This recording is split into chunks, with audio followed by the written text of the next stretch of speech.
Welcome to my YouTube channel TechGene. इस video से हम गिट और गिटहब को स्टार्ट करेंगे।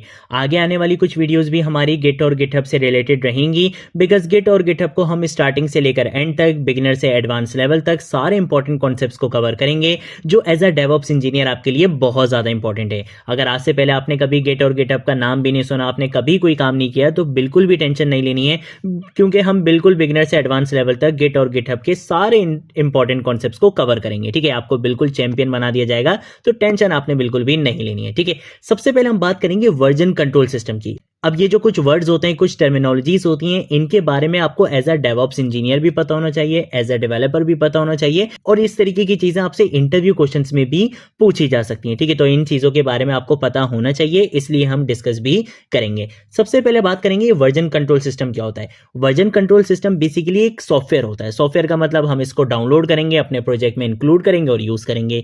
पर्पस क्या होता है इसको यूज करने का? ये आपके कोड की चेंजेस को ट्रैक करता है। अब आपके कोड की चेंजेस को ट्रैक करने का मतलब क्या है कि आपने किस फाइल में, किस लाइन में क्या चेंजेस करी हैं, कहीं पर कोई एडिशन करी है, कहीं पर कोई अपडेशन करिए, या कहीं पर आपने किसी लाइन को, किसी वर्ड को, किसी भी चीज को आपने रिमूव करा है, कोई भी मॉडिफिकेशन करिए, उन चेंजेस को ट्रैक करना, आपके कोड की चेंजेस की हिस्ट्री को बेसिकली ट्रैक करना, ये किसका काम होता है? वर्जन कंट्रोल सिस्टम सॉफ्टवेयर का काम होता है। इसके साथ साथ आप अपने चेंजेस को रिवर्ट भी कर सकते हो, और ये बहुत अमेजिंग चीज है वर्जन कंट्रोल सिस्टम की, कि अगर लेट सपोज आपने गलती से कोई चेंजेस कर दिया, अब आपने बोला नहीं यार ये वाली चेंजेस ठीक नहीं है, मुझे वापस अपने पुराने वाले कोड पर जाना है, तो आप बहुत इजीली जो है वो अपने चेंजेस को रिवर्ट कर सकते हो वर्जन कंट्रोल सिस्टम सॉफ्टवेयर का यूज करते हुए। इसके साथ साथ वर्जन कंट्रोल सिस्टम सॉफ्टवेयर का यूज करते हुए मल्टीपल पीपल सेम प्रोजेक्ट पे एट अ टाइम बहुत इजीली और एफिशिएंटली वर्क कर सकते हैं। यानी कि आप एज अ टीम कोलैबोरेशन के साथ बहुत इजीली काम कर सकते हो वर्जन कंट्रोल सिस्टम सॉफ्टवेयर का यूज करते हुए। इसके साथ साथ आप अपनी प्रोजेक्ट की फाइल्स को बहुत सेफली स्टोर करवा सकते हो एज अ बैकअप, और इसके साथ साथ आप रिकवरी भी कर सकते हो। लेट सपोज अगर आपसे कोई गलती से कोई फाइल्स वगैरह डिलीट हो गई या कोई भी इशू आ गया, तो आप अपने कोड की रिकवरी भी बहुत इजीली कर सकते हो वर्जन कंट्रोल सिस्टम सॉफ्टवेयर का यूज करते हुए। लास्ट वीडियो में जब हमने बेसिकली डेवऑप्स का रोड मैप डिस्कस किया था, जो बेसिकली आपके इस डेवऑप्स के कोर्स की कोर्स आउटलाइन भी थी, तो हमने उसमें देखा था कि हम स्टार्ट करेंगे वर्जन कंट्रोल सिस्टम सॉफ्टवेयर से, और उस वर्जन कंट्रोल सिस्टम सॉफ्टवेयर में जो हम सॉफ्टवेयर बेसिकली यूज करेंगे, वही सॉफ्टवेयर वाइडली सबसे ज्यादा यूज किया जाता है, विच इज गिट। अब गिट क्या है? गिट बेसिकली एक popular version control system software है, यानी कि ये क्या है? एक सॉफ्टवेयर है जिसका यूज हम करते हैं वर्जन कंट्रोल सिस्टम के लिए। वर्जन कंट्रोल सिस्टम का आपको पता चल गया कि इसका यूज करते हुए हम अपने कोड की चेंजेस को ट्रैक कर सकते हैं, रिवर्ट कर सकते हैं, कोलैबोरेट कर सकते हैं एफिशिएंटली, बैकअप और रिकवरी, ये सारी चीजें आपको यहां पर मिल जाती हैं। तो गिट क्या है? एक popular version control system software है जो आपको ब्रांचिंग और मर्जिंग जैसी फैसिलिटीज भी प्रोवाइड करता है। यानी कि डेवलपर्स क्या कर सकते हैं? मल्टीपल ब्रांचेस बना सकते हैं अपने कोड को एक्सपेरिमेंट करने के लिए। लेट सपोज मैंने एक प्रोडक्ट बनाया और मैंने उसको डिप्लॉय कर दिया, ठीक है, मेरी वेबसाइट बिल्कुल चल रही है। अब मैं चाहता हूं कि यार मैं इसमें कोई नया फीचर ऐड करना चाहता हूं। अब ऑब्वियसली मैं उस नए फीचर का काम डायरेक्टली तो अपने एक्चुअल कोड में नहीं करूंगा, वरना मेरा एक्चुअल कोड खराब हो जाएगा। तो मैं क्या करूंगा? मैं उसके लिए सेपरेट ब्रांचेस बना लूंगा, और वहां पे अपने उस फीचर से रिलेटेड जितनी भी टेस्टिंग करनी होगी, जितना भी काम करना होगा, वो कर लूंगा। जब वो कोड बिल्कुल फाइनलाइज हो जाएगा, जब वो कोड बिल्कुल रेडी हो जाएगा कि हाँ अब इसको मैं प्रोडक्शन साइट पे अपनी एक्चुअल कोड में इसको लेकर जा सकता हूं, तब मैं उस ब्रांच को क्या कर दूंगा? अपनी मेन ब्रांच से मर्ज कर दूंगा। ये चीजें अगर आपको अभी समझ में नहीं आ रही तो बिल्कुल भी टेंशन नहीं लेनी है। जब हम इनको सेपरेट सेपरेट वीडियो में प्रैक्टिकल एग्जांपल्स के साथ कवर करेंगे, तब आपको बहुत अच्छे से चीजें समझ में आ जाएंगी कि हम मल्टीपल ब्रांचेस क्यों बनाते हैं, कैसे उसमें अपना जो है वो कोड लिखेंगे, फिर उसको हम कैसे किस तरह से अपने मेन एक्चुअल कोड से मर्ज करवाएंगे। ये सारी चीजें आपको आगे जाके पता चल जाएंगी। ठीक है, इसके साथ साथ गिट क्या है? बहुत फास्ट सॉफ्टवेयर है, लाइट वेट है, और आइडियल एप्लीकेशन है ये बेसिकली आपके स्मॉल प्रोजेक्ट्स और लार्ज प्रोजेक्ट्स। ऐसा नहीं है कि ये स्मॉल प्रोजेक्ट्स में बिल्कुल परफेक्टली वर्क करेगा, लार्ज प्रोजेक्ट्स में इसको कुछ इश्यूज आ जाएंगे, या लार्ज प्रोजेक्ट में इसको यूज कर सकते हैं, स्मॉल प्रोजेक्ट में यूज नहीं कर सकते, ऐसा बिल्कुल भी नहीं है। ये एक बहुत लाइट वेट और फास्ट आपके पास सॉफ्टवेयर है, और ये आइडियल है दोनों कंडीशंस में। आप इसको अपने छोटे प्रोजेक्ट्स के लिए भी यूज करो, बेस्ट रहेगा, बड़े प्रोजेक्ट्स के लिए भी यूज करो, बेस्ट रहेगा। ठीक है, तो गिट बेसिकली क्या है, एक वर्जन कंट्रोल सिस्टम सॉफ्टवेयर है। अब हमने ये देख लिया कि भाई ठीक है, हम अपने प्रोजेक्ट में एक वर्जन कंट्रोल सिस्टम सॉफ्टवेयर का यूज करेंगे जिससे हमें ये सारे बेनिफिट्स मिल जाएंगे। हमारे कोड की चेंजेस भी ट्रैक हो रही होंगी, रिवर्ट भी कर सकते हैं, ब्रांचेस भी बना सकते हैं अपने कोड की एक्सपेरिमेंट करने के लिए, देन उसके बाद हम इसको रिकवर वगैरह भी कर सकते हैं। ये सारी चीजें तो हमें पता चल गई। लेकिन लास्ट वीडियो में जब हमने रोड मैप डिस्कस करा था तब हमने बोला था कि भाई हमारे पास एक होस्टिंग प्लेटफॉर्म भी होता है, version control system hosting platform भी होता है, जहां पे हम अपने कोड को यहां से मेंटेन तो कर लेंगे, चेंजेस को ट्रैक कर लेंगे, सारी चीजें तो हम कर लेंगे। लेकिन अगर मुझे अपने कोड को होस्ट करना है, मैं चाहता हूं कि भाई एक ऐसा प्लेटफॉर्म हो जहां पे मैं अपने कोड को होस्ट कर सकूं, यहां स्टोर करवा सकूं, ताकि बहुत सारे डेवलपर्स मेरे कोड को देख सकें। अगर वो उसमें कोई कंट्रीब्यूट करना चाहें, कोलैबोरेट करना चाहें, कोई न्यू फीचर्स ऐड करना चाहें, मेरी हेल्प करना चाहें, तो वो बहुत इजीली कर सकें। ठीक है, मल्टीपल लोग एक सिंगल प्रोजेक्ट पे काम कर सकें, तो उसके लिए मुझे एक प्लेटफॉर्म चाहिए होगा जहां पे मैं अपने कोड को होस्ट कर सकूं। तो वो बेसिकली कॉन्सेप्ट आता है version control system hosting platform का, कि भाई ठीक है, आपने वर्जन कंट्रोल सिस्टम सॉफ्टवेयर तो देख लिया कि आप एक सॉफ्टवेयर के थ्रू वर्जन कंट्रोल करोगे, लेकिन आपको एक होस्टिंग प्लेटफॉर्म भी चाहिए होगा जहां आप अपने प्रोजेक्ट को बेसिकली स्टोर करवाओगे। ठीक है, मल्टीपल पीपल्स उसमें एज अ कोलैबोरेटर ऐड हो सकते हैं, उसमें चेंजेस कर सकते हैं, इस तरीके से करके आप एक सिंगल प्रोजेक्ट पर काम कर सकते हो। तो वर्जन कंट्रोल होस्टिंग प्लेटफॉर्म क्या होता है, बेसिकली एक सेंट्रलाइज्ड रिपोजिटरी होती है, यानी कि एक ऐसा होस्टिंग प्लेटफॉर्म होता है जहां पर आप क्या कर सकते हो, अपने कोड को स्टोर करवा सकते हो, मैनेज कर सकते हो। ये आपको कोलैबोरेशन टूल्स प्रोवाइड करता है कि आप यहां पे pull request, code reviews, issue tracking, इन सारी चीजों का यूज करते हुए आप क्या कर सकते हो, कोलैबोरेट कर सकते हो प्रोजेक्ट्स में। इसके साथ साथ बैकअप और डिप्लॉयमेंट दोनों फैसिलिटीज आपको इस होस्टिंग प्लेटफॉर्म पर प्रोवाइड की जाती हैं। जैसे कि आप यहां पे क्या कर सकते हो, क्लाउड बेस्ड बैकअप बना सकते हो, इंटीग्रेशन कर सकते हो CI/CD पाइपलाइंस के साथ, ताकि आप ऑटोमेटेड डिप्लॉयमेंट कर सको। ठीक है, अब ये सारे वर्ड्स हम आगे जाके जब सेपरेट वीडियो में इनके टॉपिक्स को डिस्कस करेंगे तब सारी चीजें आपको बहुत अच्छे से क्लियर हो जाएंगी। अभी के लिए आप क्या समझ लो कि भाई ये version control hosting platform basically क्या होता है, एक ऐसा क्लाउड बेस्ड होस्टिंग प्लेटफॉर्म होता है जहां पे हम अपने कोड को स्टोर करवा सकते हैं, मैनेज कर सकते हैं, वहां पे हम एज अ टीम काम कर सकते हैं, हम अपने ग्रुप मेंबर्स को, टीम मेंबर्स को वहां पे एज अ कोलैबोरेटर ऐड कर सकते हैं, ताकि हम एक सिंगल प्रोजेक्ट पे एज अ टीम वर्क कर सकें, कोलैबोरेशन के साथ वर्क कर सकें। ये प्लेटफॉर्म हमें बैकअप्स भी प्रोवाइड करता है कि हम यहाँ पे क्लाउड बेस्ड बैकअप भी यूज कर सकते हैं। ठीक है, तो इस जैसी बहुत सारी फैसिलिटीज आपको होस्टिंग प्लेटफॉर्म पर मिल जाती हैं। तो हम कौन से होस्टिंग प्लेटफॉर्म को डिस्कस करेंगे, स्टार्ट हम करेंगे गिटहब से। ठीक है, हम गिटहब पे सारी चीजें बहुत अच्छे से कवर करेंगे, लेकिन इसके साथ साथ मैं आपको आगे आने वाली कुछ वीडियोस के बाद जब हम गिट और गिटहब को अच्छे से सीख लेंगे तब मैं आपको एक और होस्टिंग प्लेटफॉर्म भी कवर करवाऊंगा, विच इज गिटलैब। ठीक है, तो उसको हम बाद में कवर करेंगे, पहले हम गिट और गिटहब पर अच्छे से काम करना सीखेंगे। ठीक है, तो गिटहब बेसिकली क्या है, एक version control system hosting platform है जहां आप अपने कोड की होस्टिंग कर सकते हो, कोलैबोरेशन कर सकते हो, वहां पे आप as a team, as a collaborator अपने मल्टीपल ग्रुप मेंबर्स को, टीम मेंबर्स को वहां पर ऐड कर सकते हो, सिंगल प्रोजेक्ट पे बहुत इजीली काम कर सकते हो। इसके साथ साथ गिटहब क्या है, एक ऐसा प्लेटफॉर्म है जहां पर आपको बहुत सारे ओपन सोर्स प्रोजेक्ट्स मिल जाएंगे। आप उन ओपन सोर्स प्रोजेक्ट्स में कंट्रीब्यूट कर सकते हो, आप उन ओपन सोर्स प्रोजेक्ट्स में कोलैबोरेट कर सकते हो, कंट्रीब्यूट कर सकते हो और अपना कोड ग्लोबली शेयर कर सकते हो। ठीक है, तो ये एक बहुत अमेजिंग प्लेटफॉर्म है। ये सारी चीजें आज हम इस वीडियो में कवर करेंगे भी, और आगे आने वाली कुछ वीडियोस भी हमारी गिट और गिटहब पर रहने वाली है।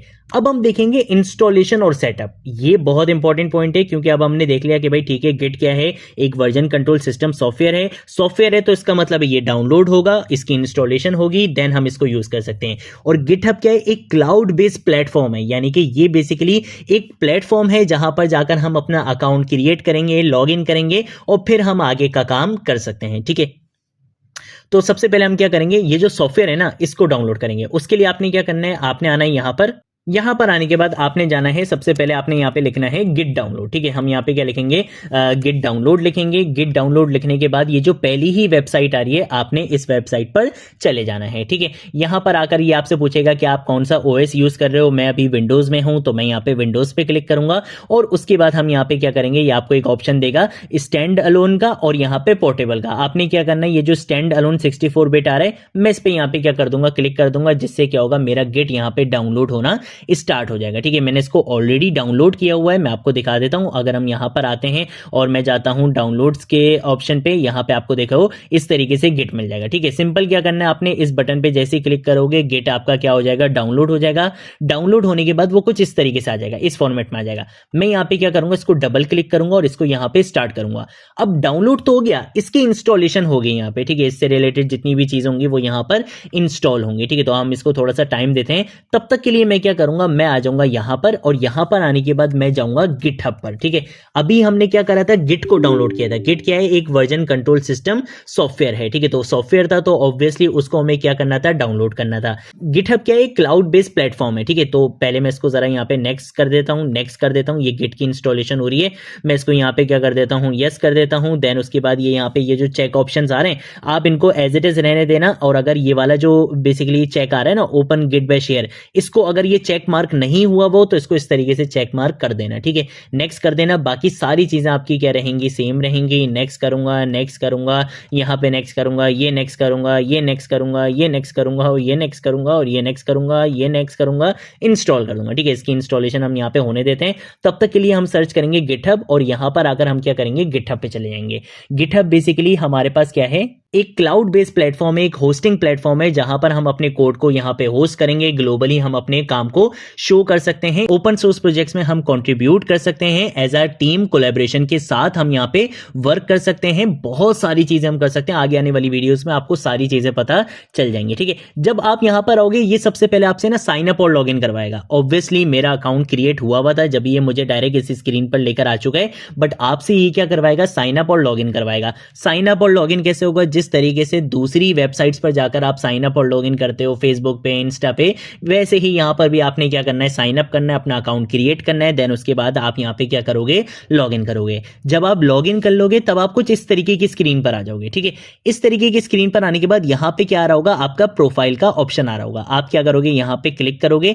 यहां पर क्लिक करने के बाद आपके पास एक ऑप्शन आएगा योर प्रोफाइल का, आपने क्या करना है, इस पर क्लिक कर देना है। देन उसके बाद क्या आ जाएगी, आपकी यहां पे प्रोफाइल ओपन होकर आ जाएगी। ठीक है, अब इस तरीके से ऑब्वियसली नहीं आएगी, बिल्कुल सिंपल सी आ रही होगी। इस तरीके से भी कैसे बनाओगे, ये भी चीजें मैं आपको आगे आने वाली वीडियोस में बताऊंगा। ठीक है, आपने क्या करना है, सबसे पहले यहां पर आ जाना है और मेरा अकाउंट ढूंढ के आपने क्या कर देना है, फॉलो भी कर देना है। ठीक है ना, इसको हम यहाँ पे क्या कर देते हैं, फिनिश कर देते हैं। और ये जो रिलीज नोट्स हुआ था इसको हम यहाँ पे कैंसिल कर देते हैं। गिट तो हमारा डाउनलोड और इंस्टॉल हो चुका है। यहाँ पे हम आ चुके हैं गिटहब पे। ठीक है, अब गिटहब पे जब आप अकाउंट बनाओगे वो आपसे यूजर नेम वगैरह भी पूछेगा। तो देखो, जो यूजर नेम होता है ना वो आपके यूआरएल में आता है। ठीक है, और आपका जो यूजर नेम हो वो मैं आपको यही रिकमेंड करूंगा कि आपने अपने नाम पर ही रखना है। वो पापा की परी, पापा का प्रिंसेस, इस तरीके के यूजर नेम आपने नहीं रखने। जो आपका एक्चुअल नाम है वही नाम आपने अपना यूजर नेम गिटहब प्रोफाइल पे रखना है। ठीक है, तो अभी के लिए आपने सिंपल क्या काम करना था, आपने गिटहब पर जाकर अकाउंट क्रिएट करना था, साइन अप करना था, लॉगिन करना था। लॉगिन करने के बाद